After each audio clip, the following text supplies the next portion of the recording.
Lots of ideas and advancements make motorcycling more expensive or more reliable, safer, sure. Motorcycles have gained a traction control, cornering ABS, and dashboards with more pixels than my first TV. But only a few genuine advancements have made riding feel more magical. So today, we get into 5 advancements that increase the joy available to anyone willing to sit on an engine balanced on 2 wheels, linked by a frame that includes an actual hinge. Plus 2 that somehow made the whole thing more annoying.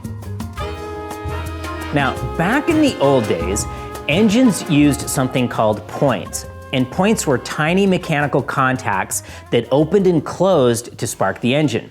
They were simple, they were cheap, and about as reliable as a politician's promise.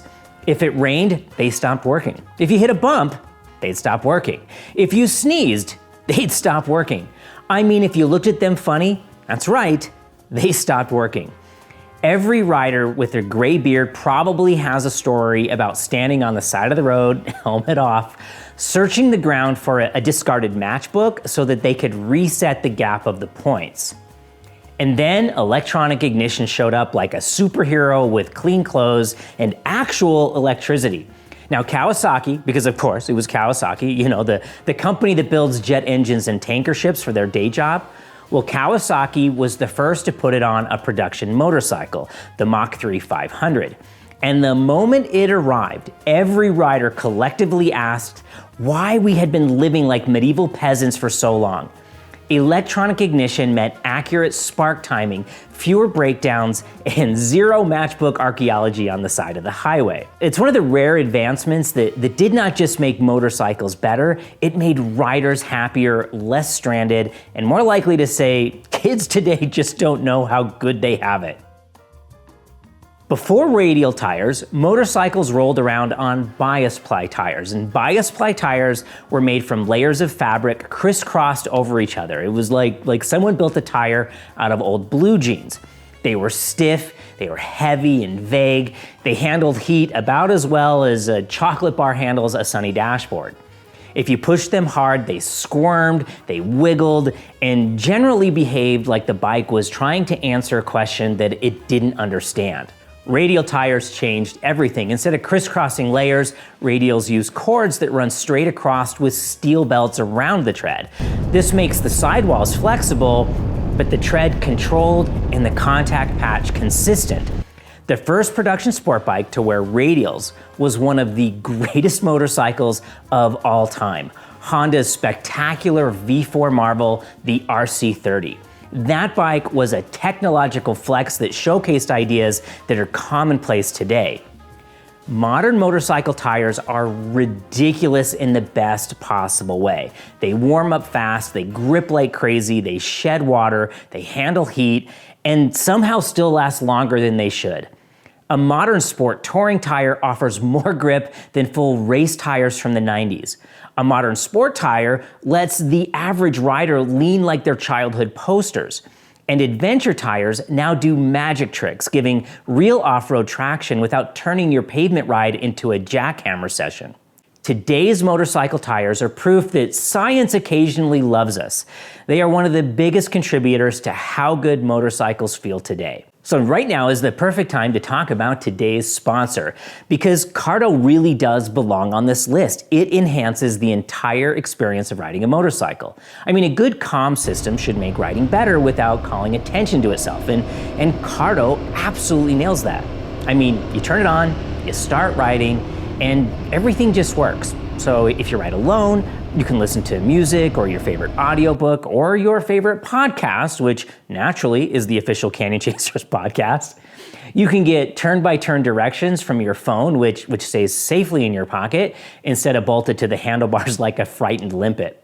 And if you ride with a passenger, you can actually talk to each other without shouting through your helmets like two people arguing across the parking lot. And if you ride with friends, Cardo's mesh tech lets everyone chat together with clear instant reconnection. And if your riding buddies are anything like mine, that conversation becomes the hardest you'll laugh all week. Now, the new Pro units pack in crash detection, upgraded audio, smarter connectivity, and a whole list of subtle features that quietly make every ride smoother, safer, and way more enjoyable. And right now is the Black Friday sale, which is basically Cardo's once-a-year version of please stop thinking about it and just buy the thing. I'm looking at you, Gary. From November 24th through December 1st, every Cardo is 25% off. That's the lowest price of the year. All you need is my link and the coupon code RIDEWELL. That's it. Done. Push button. Save money. Become happier. This is the best moment of the entire year to pick up a Cardo. Get one for yourself. Get one for someone you love. Get two and pretend you planned a thoughtful couple's gift. Cardo is easily one of the most meaningful upgrades you can make to the riding experience. Now, before disc brakes, motorcycles tried to stop using drum brakes, but they didn't so much as stop you as negotiate with your forward momentum. They were grabby at low speeds and heroic at none. They worked on geological timescales. They didn't brake for a corner. You merely suggested that perhaps someday you might like the motorcycle to consider slowing down. So to improve them, engineers added cooling vents, and this helped right up until it rained. And then the drums would just fill with water and your front brake behaved like a house cat. Like it heard your request, it simply chose not to participate. So the solution was to drill a second vent at the bottom so that the water could escape, because nothing inspires confidence quite like remembering that your brakes are technically plumbing. Now, disc brakes had been used in aviation and racing, but the first production motorcycle to get a hydraulic disc brake was the 1969 Honda CB750. That single upgrade changed motorcycling overnight. Discs were consistent, powerful, and immune to guess what the weather did to me today, mood swings of drum brakes. So paired with modern radial tires, disc brakes are one of the purest joys of riding a motorcycle today.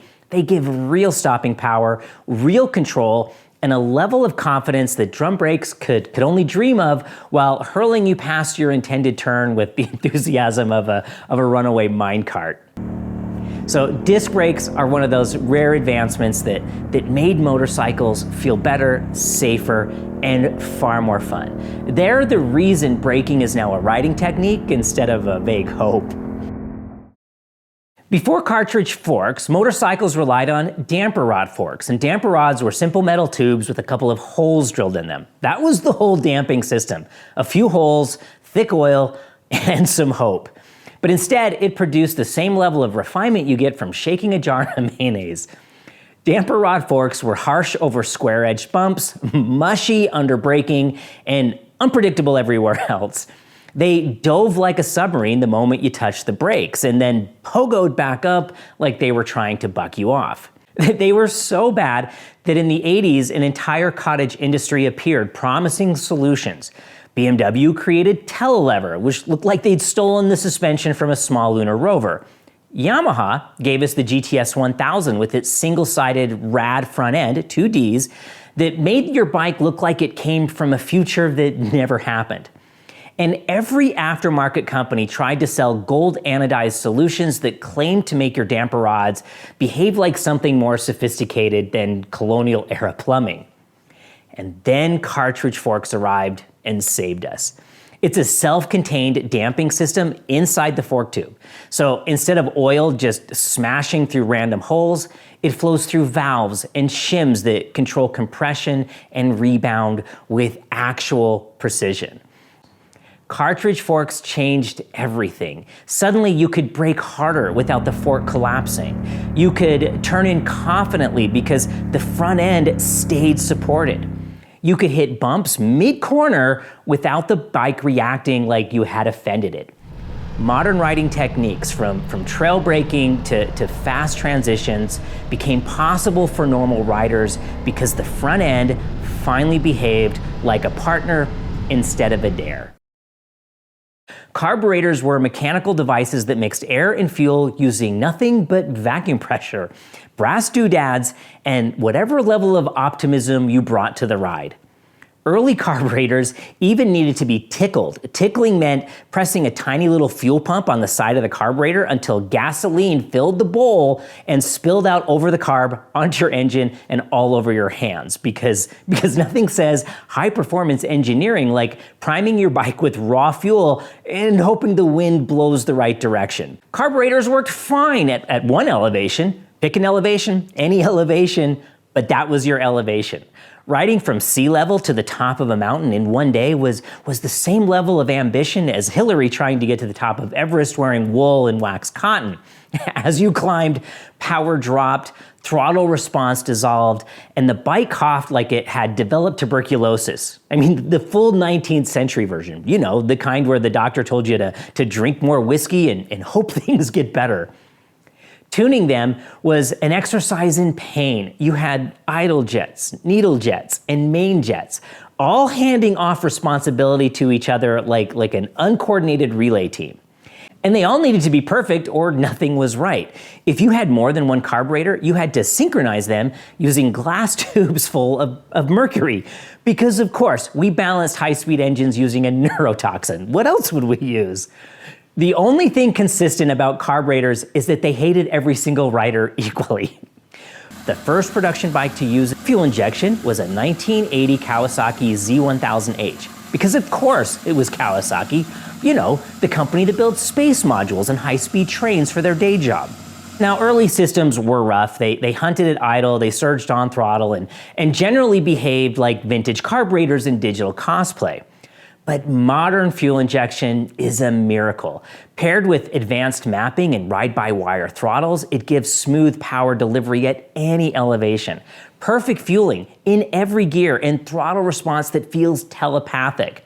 And if you want to change how your bike behaves, you can do it in your garage in like 15 minutes with systems like UpMap without ever touching a jet, a screwdriver, or a tube full of mercury. Fuel injection didn't just replace carburetors, it rescued us from them. So those were the big wins, the breakthroughs that made motorcycles better in every way. But now we have to take a hard left turn into the features that marketing assured us we desperately needed, even though no rider has ever woken up thinking, you know, I wish my bike annoyed me more.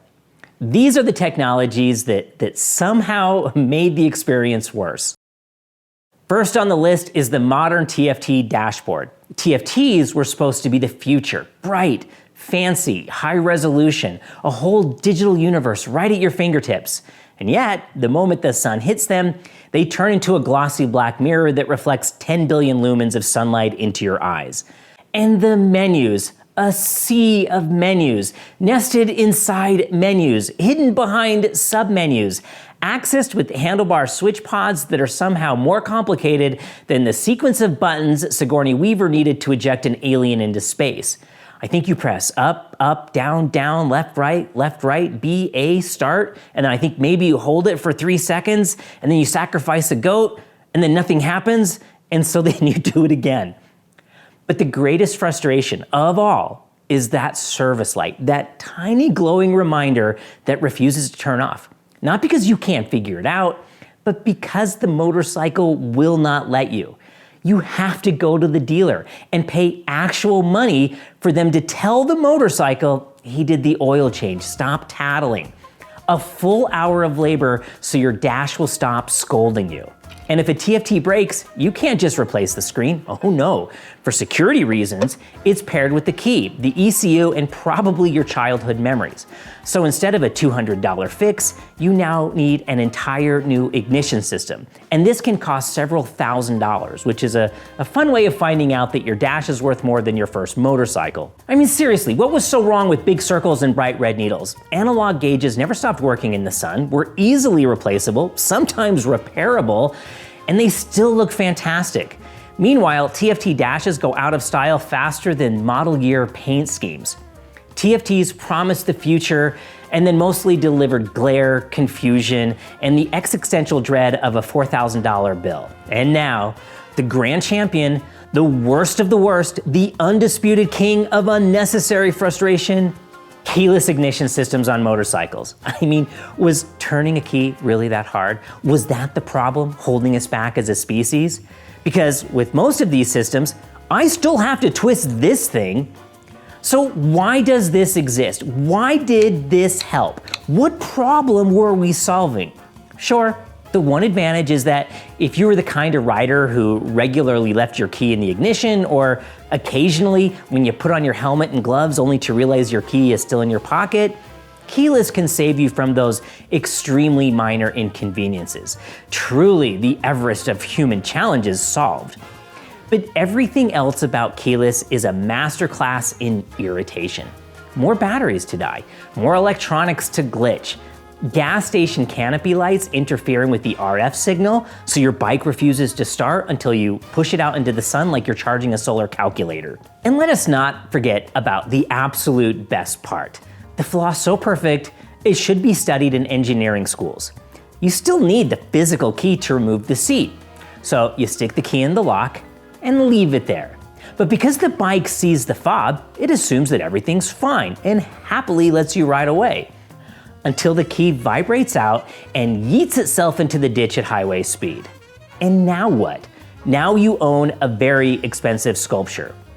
There is nothing more pointless, more expensive, and more likely to ruin your day than keyless entry on a motorcycle. It belongs in a museum exhibit titled "Solutions to Problems No One Had." Okay, so here's the thing. Riding was not better back then. It was louder, wobblier, and significantly more flammable with a side of extra carcinogens. Our memories just cherry-pick the fun bits and hide the misery. The truth is, modern bikes are smoother, faster, safer, more capable, and simply more fun. The riding experience today is the best it's ever been. The only thing I want from the past is my analog key. Please, just give me that one thing. Huge thanks to our channel members, and thank you for watching. Hit like, subscribe, and maybe even join the channel if you want to support more videos like this. Ride on and ride well.